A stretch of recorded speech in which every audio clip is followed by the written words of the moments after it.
Hey guys, it's Susie. Welcome back to the channel. If you're new here, hi, hello. I hope you're all having a wonderful morning, a wonderful day, afternoon, evening, night, whenever y'all are watching this. If you're watching this, thank you so much for being here. How do y'all like my new shirt? I love it. It's got the vampire fangs. I've got on my cute new little bat necklace and my choker that's got the bat wings. Today we're going to dive more into the 5 love languages, but before we get into that, I wanted to share the things that I was thankful for the week of February 1st to February 7th. I have them written down in my journal. So, February 1st, I was thankful for the people who care enough about me to let me vent to them. February 2nd, I was thankful for people owning up to their wrongdoings and apologizing to me for it. February 3rd, I was thankful for the small, silly moments in life. Example, my 1-year-old was putting bath toys in mommy's bath. I would throw them out and tell her, no, thank you. Mommy doesn't, do toys in the bath. And I guess she got tired of it, or she was trying to tell me that she wanted to get in the bath with mommy because she ended up getting into my bath with her clothes and her diapers still on. February 4th, I was thankful for the friends I have and them willing to help me when I need it. February 5th, I was thankful that my friend did not buy me a bottle of alcohol that I had asked for.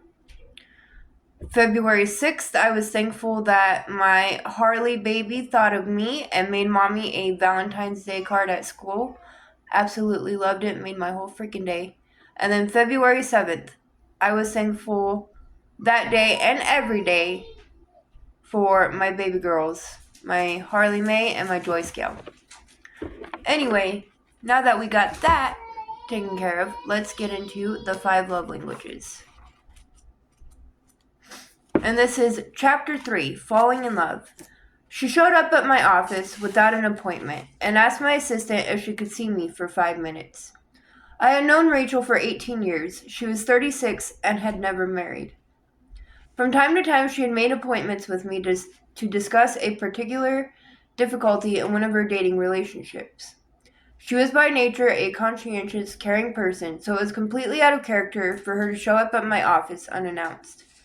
I thought there must be some terrible crisis for Rachel to come without an appointment. I told my assistant to show her in, and I fully expected to see her burst into tears and tell me some tragic story as soon as the door was closed. Instead, she practically skipped into my office, beaming with excitement. "How are you today, Rachel?" I asked. "Great," she said. "I've never been better in my life. I'm getting married." "You are?" I said. "To whom? And when?"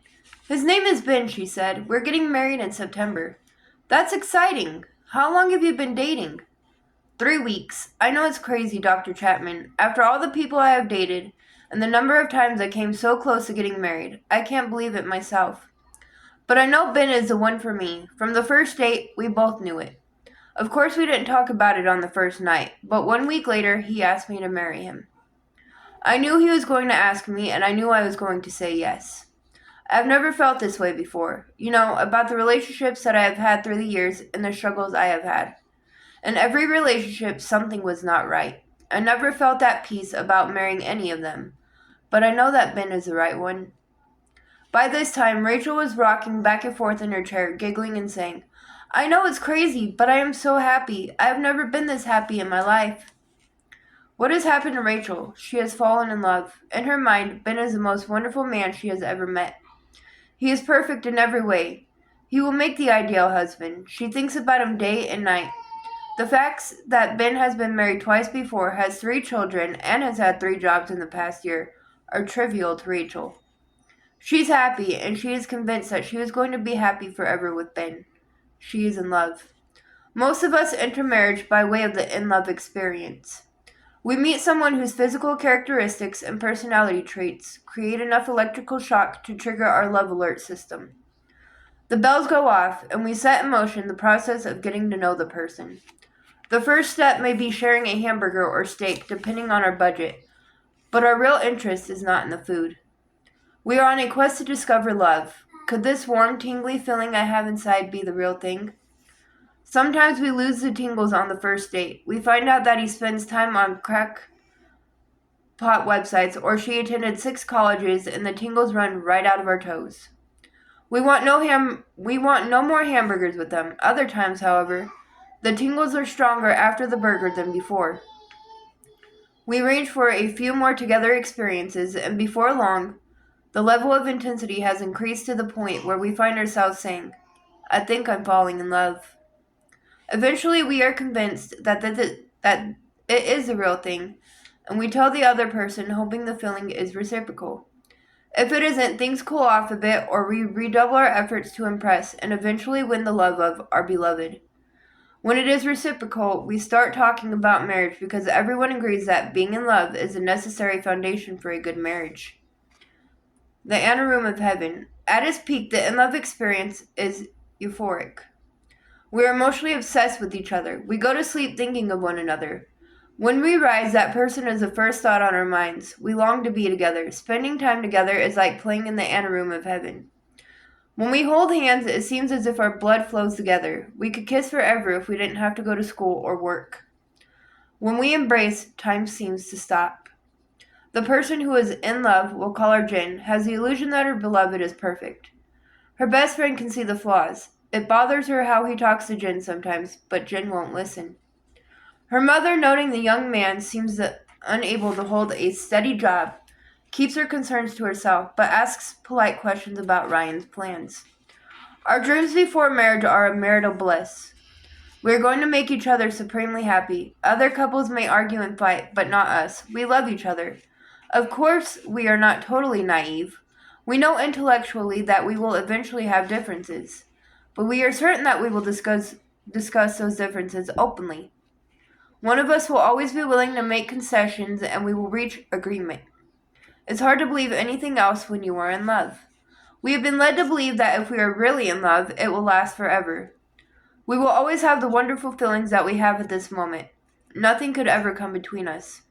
Nothing will ever overcome our love for each other. We are caught up in the beauty and charm of the other's personality. Our love is the most wonderful thing we have ever experienced. We observe that some married couples seem to have lost that feeling, but it will never happen to us. Maybe they didn't have the real thing, we reason. Unfortunately, the internality of the in-love experience is fiction, not fact.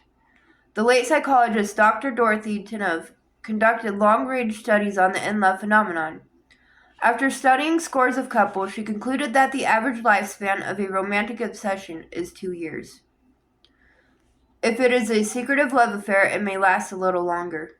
Eventually, however, we all descend from the clouds and plant our feet on earth again. Our eyes are open, and we see the warts of the other person. Her enduring quirks are now merely annoying. His sharp sense of humor now wounds. Those little bumps we overlooked when we were in love now become huge mountains. Reality intrudes. Welcome to the real world of marriage, where hairs are always on the sink and little white spots cover the mirror. Where discussions center not on where should we eat tonight, but why didn't you get milk? It is a world where bills and in-laws and jobs and children all clamor for our attention. A world where routine and resentment can silently eat away at the love we once had. In this world, a look can hurt and a word can crush. Intimate lovers can become enemies, and marriage a battlefield. What happened in the in-love experience? Alas, it was but an illusion by which we were tricked into signing our names on the dotted line, for better or for worse. No wonder so many have come to curse marriage and the partner whom they once loved. After all, if we were deceived, we have a right to be angry. Did we really have the real thing? I think so. The problem was faulty information. The bad information was the idea that the in-love obsession would last forever. We should have known better. A casual observation should have taught us that if people remained obsessed, we would all be in serious trouble. The shockwaves would rumble through business, industry, church, education, and the rest of society. Why? Because people who are in love lose interest in other pursuits. That is why we call it obsession. The college student who falls head over heels in love sees his grades tumbling. It is difficult to study when you are in love. Tomorrow you have a test on the War of 1812. But who cares about the War of 1812? When you're in love, everything else seems irrelevant. A man said to me, Dr. Chapman, My job is disintegrating. What do you mean? I asked. I met this girl, fell in love, and I can't get a thing done. I can't keep my mind on my job. I spend my day dreaming about her. The euphoria of the in love state gives us the illusion that we have an intimate relationship. We feel that we belong to each other. We believe we can conquer all problems. We feel altruistic toward each other. As one young man said about his fiancée, I can't conceive of doing anything to hurt her. My only desire is to make her happy. I would do anything to make her happy. Such obsession gives us a false sense that our egocentric attitudes have been eradicated and we have become sort of a Mother Teresa, willing to give anything for the benefit of our lover. The reason we can do that so freely is that we sincerely believe that our lover feels the same way toward us. We believe that she is committed to meeting our needs, that he loves us as much as we love him, and would never do anything to hurt us. That thinking is always fanciful. Not that we are insecure or insincere in what we think and feel, but we are unrealistic. We fail to reckon with the reality of human nature. By nature, we are egocentric. Our world revolves around us. None of us is totally altruistic. The euphoria of the in-love experience only gives that illusion. Once the experience of falling in love has run its natural course, remember, the average in-love experience lasts 2 years. And we will return to the world of reality and begin to assert ourselves. He will express his desires, but his desires will be different from hers. He wants sex, but she is too tired. He dreams of buying a new car, but she flatly says, we can't afford it. She would like to visit her parents, but he says, I don't like spending so much time with your family. Little by little, the illusion of intimacy evaporates, and the individual desires, emotions, thoughts, and behavior patterns assert themselves. They are two individuals. Their minds have not melded together, and their emotions mingled only briefly in the ocean of love. Now the waves of reality begin to separate them. They fall out of love, and at that point, either they withdraw, separate, divorce, and set off in search of a new in-love experience, or they begin the hard work of learning to love each other without the euphoria of the in-love obsession. Some couples believe that the end of the in-love experience means they have only 2 options: resign themselves to a life of misery with their spouse, or jump ship and try again. Our generation has opted for the latter, whereas an earlier generation often chose the former. Before we automatically conclude that we have made the better choice, perhaps we should examine the data. The divorce rate for second marriages is higher than the divorce rate of first marriages. The divorce rate in third marriages is higher still. Apparently, the prospect of a happier marriage the second and third time around is not substantial. From in love to real love. Research seems to indicate that there is a third and better alternative. We can recognize the in-love experience for what it was, a temporary emotional high, and now pursue real love with our spouse. That kind of love is emotional in nature, but not obsessional. It is a love that unites reason and emotion. It involves an act of the will and requires discipline, and it recognizes the need for personal growth. Our most basic emotional need is not to fall in love, but to be genuinely loved by another. To know love that grows out of reason and choice, not instinct. I need to be loved by someone who chooses to love me, who sees me in something worth loving. That kind of love requires effort and discipline. It is a choice to expand energy in an effort to benefit the other person. Knowing that if his or her life is enriched by your effort, you too will find a sense of satisfaction. The satisfaction of having genuinely loved another. It does not require the euphoria of the in-love experience. In fact, true love cannot begin until the in-love experience has run its course. We cannot take credit for the kind and generous things we do while under the influence of the obsession. We are pushed and carried along by an instinctual force that goes beyond our normal behavior patterns. But if once we return to the real world of human choice, we choose to be kind and generous, that is real love. The emotional need for love must be met if we are to have emotional health. Married adults long to feel affection and love from their spouses. We feel secure when we are assured that our mate accepts us, wants us, and is committed to our well-being. During the in-love stage, we felt all of those emotions. It was heavenly while it lasted. Our mistake was in thinking it would last forever. But that obsession was not meant to last forever. In the textbook of marriage, it is but the introduction. The heart of the book is rational, volitional love. That is the kind of love to which the sages have always called us. It is intentional. That is good news in the married couple who have lost all their in-love feelings. If love is a choice, and they have the capacity to love after the in-love obsession has died, and they have returned to the real world, that kind of love begins with an attitude, a way of thinking. Love is the attitude that says, I am married to you, and I choose to look out for your interests. Then the one who chooses to love will find appropriate ways to express that decision. But it seems so sterile, some may contend. Love is an attitude with appropriate behavior. Where are the shooting stars, the balloons, the deep emotions? What about the spirit of anticipation, the twinkle of the eye, the electricity of a kiss, the excitement of sex? What about the emotional security of knowing that I am number one in his or her mind? That is what this book is all about. How do we meet each other's deep emotional need to feel loved? If we can learn that and choose to do it, then the love we share will be exciting beyond anything we ever felt when we were infatuated.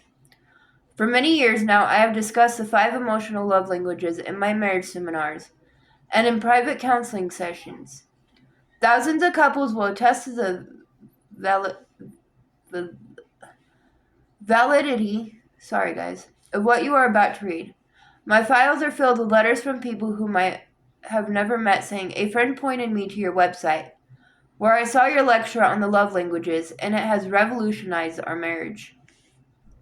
We had struggled for years trying to love each other, but our efforts had missed each other emotionally. Now that we are speaking the appropriate love languages, the emotional climate of our marriage has radically improved. When your spouse's emotional love tank is full and you feel secure in your love, the whole world looks bright, and your spouse will move out to reach his highest potential in life. But when the love tank is empty and he feels used but not loved, the whole world looks dark, and he will likely never reach his potential for good in the world. In the next 5 chapters, I will explain the 5 emotional love languages, and then in chapter 9, illustrate how discovering your spouse's primary love language can make your efforts at love most productive. Your turn. Can you pinpoint a time in your marriage when reality set in? How did this affect your relationship, for better or worse? And that, my friends, is the end of chapter 3. I hope you all enjoyed this video. If you did, please give it a big thumbs up. I will see you guys again soon with another video. Bye, guys.